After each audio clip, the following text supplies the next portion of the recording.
Hello दोस्तों, नमस्कार। मैं हूं शिव और आज का हमारा विषय है शलजम की उन्नत खेती। शलजम की खेती कब और कैसे करना चाहिए, शलजम की खेती 1 एकड़ में कितनी लागत लगेगी, कितना मुनाफा, कितने दिन की यह फसल है, कौन सी बीमारी आती हैं, उनका इलाज, ज़्यादा पैदावार निकालने के लिए कब कौन सी खाद दवाइयों का प्रयोग दोस्तों करना चाहिए, शलजम की खेती करते समय कौन सी सावधानी रखनी चाहिए, सिंचाई किस प्रकार करना चाहिए, वीट खरपतवार कंट्रोल किस प्रकार करना चाहिए, टाइमिंग, जलवायु, उन्नतशील किस्में और ज़्यादा पैदावार बढ़ाने के लिए कौन से सीक्रेट फार्मूलेशन आपको अपनाना चाहिए।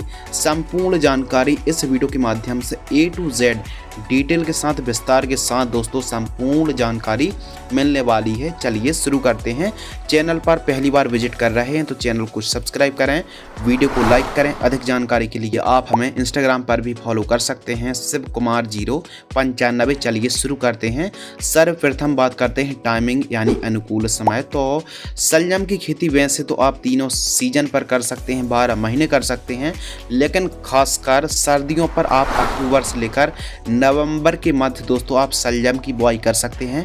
बरसात के लिए जुलाई अगस्त और गर्मियों के लिए दिसंबर से लेकर फरवरी के मध्य का समय काफ़ी अनुकूल माना जाता है। भूमि के ऊपर दोस्तों बात करते हैं प्लस खेत की तैयारी। तो शलजम की खेती खासकर बलुई भूमि है, बलुई दोमट है, रेतीली दोमट है, पीली भूमि है, सैंडी सॉइल या फिर हल्की मध्यम भूमि काफ़ी ज़्यादा उपयुक्त हैं। मृदा की पीएच वैल्यू 5.5 से लेकर 7.5 तक चल जाती है। और खेत की तैयारी करते समय आपको ठीक तरीके से कल्टीवेटर से आपको खेत की तैयारी कराना है। उसके बाद 2 ट्रॉली गोबर की खाद और आपको 50 किलोग्राम सिंगल सुपर फास्फेट और उर्वरक खाद पूरे खेत में ब्रॉडकास्ट यानी बिखेर देना है। उसके बाद हैरो की मदद से आपको मिट्टी को ठीक तरीके से भुरभुरी करा लेना है और खासकर उत्तम जल निकास का प्रबंध दोस्तों होना चाहिए। टेम्परेचर और जलवायु के ऊपर बात करें तो शलजम की क्रॉप शुष्क, ठंडे, नम, आर्द्र जलवायु की क्रॉप है और यह सर्दियों के दिनों पर बिना स्प्रे, बिना खाद दवाइयों के बिना भी यह फसल दोस्तों एकदम तैयार हो जाती है। और टेम्परेचर मिनिमम 6 से 8 डिग्री सेल्सियस और अधिकतम 35 से 36 डिग्री सेल्सियस शलजम की क्रॉप के लिए काफ़ी अनुकूल माना जाता है। सभी राज्यों में आप शलजम की खेती दोस्तों कर सकते हैं। उन्नतशील किस्मों के ऊपर बात करते हैं तो देखिए भारत भर में सैकड़ों वैरायटी शलजम की अवेलेबल हैं जिनका उत्पादन काफ़ी अच्छा हो और कंद का साइज भी काफ़ी बढ़िया बने और जब अपनी उपज को मार्केट में ले जाएं तो उसके बाज़ार भाव भी अच्छे मिले। तो ऐसी वैरायटी का ही आपको चुनाव और सिलेक्शन करना चाहिए। आइए समझते हैं। नंबर 1 वाइट एग के नाम से आती है, गोल्ड वॉल के नाम से आती है, स्नो वॉल के नाम से आती है, पूषा चंद्रमा और टोक्यो क्रॉस के नाम से जो वैरायटी आती है, काफ़ी बढ़िया और काफ़ी अच्छी पैदावार देने वाली किस्में हैं। इन पर एक और खासियत ये है कि रोग और बीमारी बहुत ही कम आती हैं दोस्तों। प्रति एकड़ सीड्स और जानकारी प्रति एकड़ की दर से शेयर कर रहे हैं। 1 एकड़ में 43,560 स्क्वायर फीट होते हैं। 1 एकड़ में सीड्स रिक्वायरमेंट के हिसाब से बात करें तो 1 किलोग्राम से लेकर अधिकतम 1.5 यानी 1.5 किलोग्राम सीड्स की आवश्यकता पड़ने वाली है प्रति एकड़ की दर से। वेड तैयार के ऊपर दोस्तों बात करते हैं। शलजम की जो फसल है यह एक कंद वर्गीय फसल है, तो आपको वेड तैयार करके ही, वेड बनाकर ही आपको वेड मेकर फिर वेड राइजर से वेड प्रिपरेशन कराना चाहिए। वेड की चौड़ाई 2 फीट, वेड की ऊंचाई 1 फीट और वेड से वेड की दूरी 2 से लेकर 2.5 फीट दोस्तों आपको रखनी चाहिए। इससे कंद का विकास अच्छा होता है यदि आप वेड विधि में शलजम की खेती करते हैं। बीज उपचार करना बहुत ज़्यादा ज़रूरी है क्योंकि आपने अक्सर देखा होगा कि जो जर्मिनेशन में काफ़ी ज़्यादा प्रॉब्लम्स क्रिएट होती है, तो सीड्स ट्रीटमेंट करना बहुत ज़्यादा ज़रूरी है। CM75 यानी कार्बेंडाजिम प्लस मैंकोजेब जैसे यूपीएल कंपनी सा फंगिसाइड आती है। 1 किलोग्राम बीजों को 3 ग्राम फंगिसाइड से बीज उपचार करके उसके बाद आपको बुआई करनी चाहिए। इससे अंकुरण और जर्मिनेशन काफ़ी बढ़िया देखने के लिए मिलता है। बुआई एंड प्लांट डिस्टेंस के ऊपर बात करते हैं, स्विंग के ऊपर बात करते हैं तो अब तो मल्टी सीडर से या फिर हाथों से भी आप बुआई कर सकते हैं। मल्टी सीडर भी मार्केट में आ चुके हैं, तो मल्टी सीडर से भी आप बुआई कर सकते हैं। और प्लांट डिस्टेंस के ऊपर बात करते हैं तो आप यदि वेड विधि से खेती कर रहे हैं तो एक वेड में जो आपने वेड तैयार की है, जो बेड की चौड़ाई है 2-2.5 फीट, उसमें आप एक बेड में 4 से 5 लाइनों में आप बुआई कर सकते हैं। सीट से सीट की दूरी आपको 5 से 6 सेंटीमीटर और सीट्स की गहराई 2 से 3 सेंटीमीटर गहराई पर आपको बुआई करनी चाहिए। लाइफ साइकिल के ऊपर बात करते हैं तो शलजम की जो फसल है चुकंदर की ही तरह है। 65 से लेकर 85 दिन के आसपास का अधिकतम समय लगता है। 65 दिन की फसल तैयार हो जाती है, हार्वेस्टिंग के लिए एकदम तैयार हो जाती है। दोस्तों इरिगेशन के ऊपर बात कर लेते हैं। शलजम की फसल के लिए 3 सिंचाई की आवश्यकता पड़ती है। फ्लैट एरिगेशन से 15-15 दिनों के अंतराल पर सिंचाई करनी चाहिए। ड्रिप से 3-3 दिनों के अंतराल पर और स्प्रिंकलर से 8 से 10 दिनों के अंतराल पर सिंचाई करनी चाहिए। सबसे बढ़िया जो ऑप्शन है दोस्तों फ्लैट एरिगेशन से या फिर क्यारी नाली विधि से ही आपको सिंचाई करनी चाहिए। स्प्रिंकलर से भी काफ़ी किसान भाई करते हैं, प्लस रेन पाइप से भी आप सिंचाई कर सकते हैं। इस फसल पर मध्यम सिंचाई की आवश्यकता पड़ती है, कम सिंचाई की आवश्यकता पड़ती है। लेकिन आप गर्मियों के दिनों पर शलजम की खेती कर रहे हैं तो फिर अपेक्षाकृत आपको ज़्यादा सिंचाई करनी पड़ सकती है। वीड कंट्रोल के ऊपर बात करते हैं तो निराई गुड़ाई सबसे बेस्ट ऑप्शन है। फर्स्ट निराई गुड़ाई कुल्पा की मदद से आपको 25 से 30 दिन के आसपास की फसल होती है तो फर्स्ट निराई गुड़ाई। सेकंड निराई गुड़ाई 55 से 60 दिन के आसपास की फसल होती है तो कुल्पा या फिर खुरपी की मदद से आपको सेकंड निराई गुड़ाई करनी चाहिए। खरपतवार मुक्त फसल आपको रखनी चाहिए और जितनी ज़्यादा साफ सफाई रहेगी उतना ही अच्छा कंद विकास लेने वाला है। फर्स्ट हार्वेस्टिंग 65 दिन में जो हार्वेस्टिंग है जो फसल है वो तैयार हो जाती है, हार्वेस्टिंग के लिए तैयार हो जाती है। बाजार भाव 15 रुपये से लेकर 45 रुपये किलोग्राम तक का हमारे किसान भाइयों को रेट मिलता है। ऑफ सीजन और भी कीमतें बाजार भाव और भी ज़्यादा हाई देखने के लिए मिल सकते हैं तो आप शलजम की खेती ओपन फील्ड फार्मिंग खेती कर सकते हैं।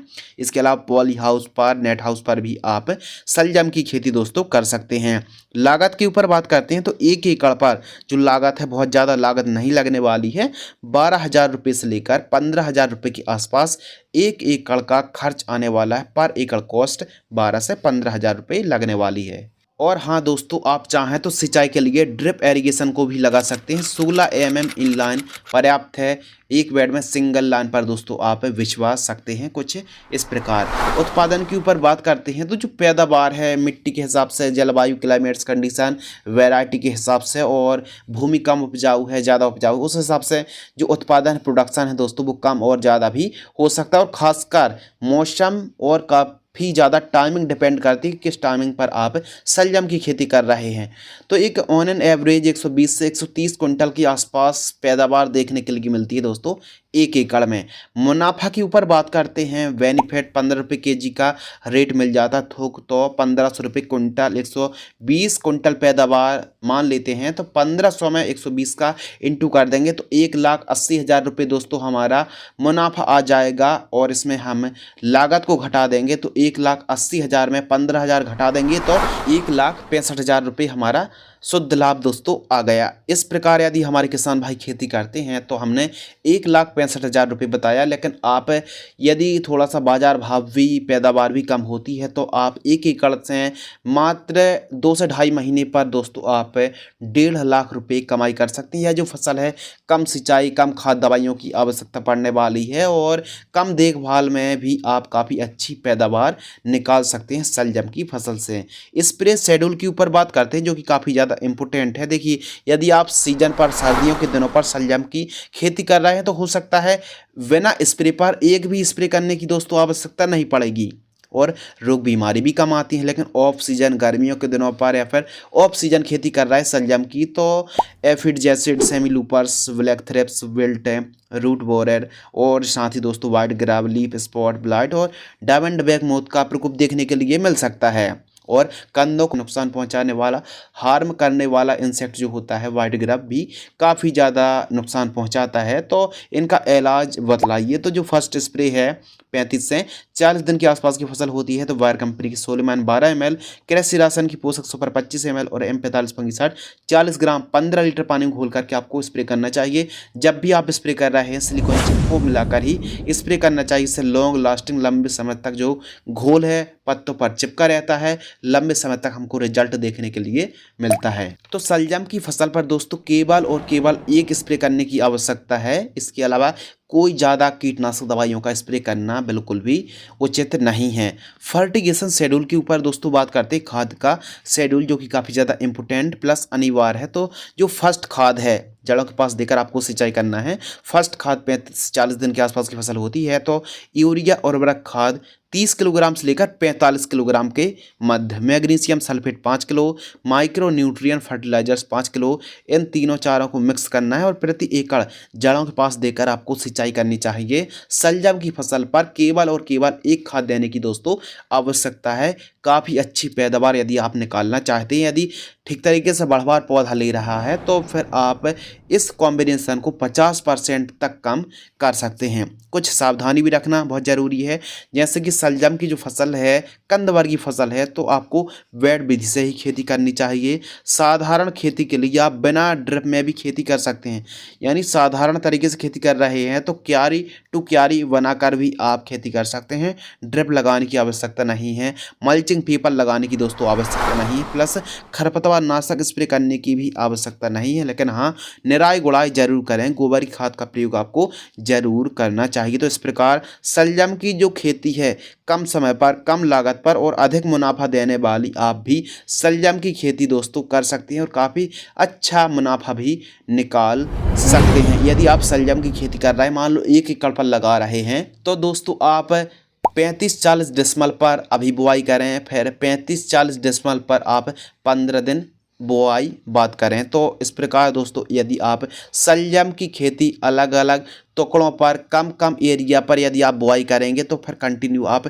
शलजम की खेती भी उत्पादन को बाजार में भेज पाएंगे और लंबे समय तक आप बाजार भाव से काफ़ी अच्छा लाभ निकाल पाएंगे। तो इस वीडियो के माध्यम से दोस्तों आपको बतलाया कि किस प्रकार शलजम की खेती हमारे किसान भाई कर सकते हैं। इस वीडियो के माध्यम से आपको कुछ नया नॉलेजेबल यदि सीखने के लिए मिलता है तो वीडियो को लाइक करें, चैनल को सब्सक्राइब करें। मिलते हैं इसी प्रकार कृषि कार्य से जुड़ी नई नॉलेजेबल और ज्ञानवर्धक जानकारी के साथ। तब तक के लिए धन्यवाद, नमस्कार, जय हिंद, वंदे मातरम।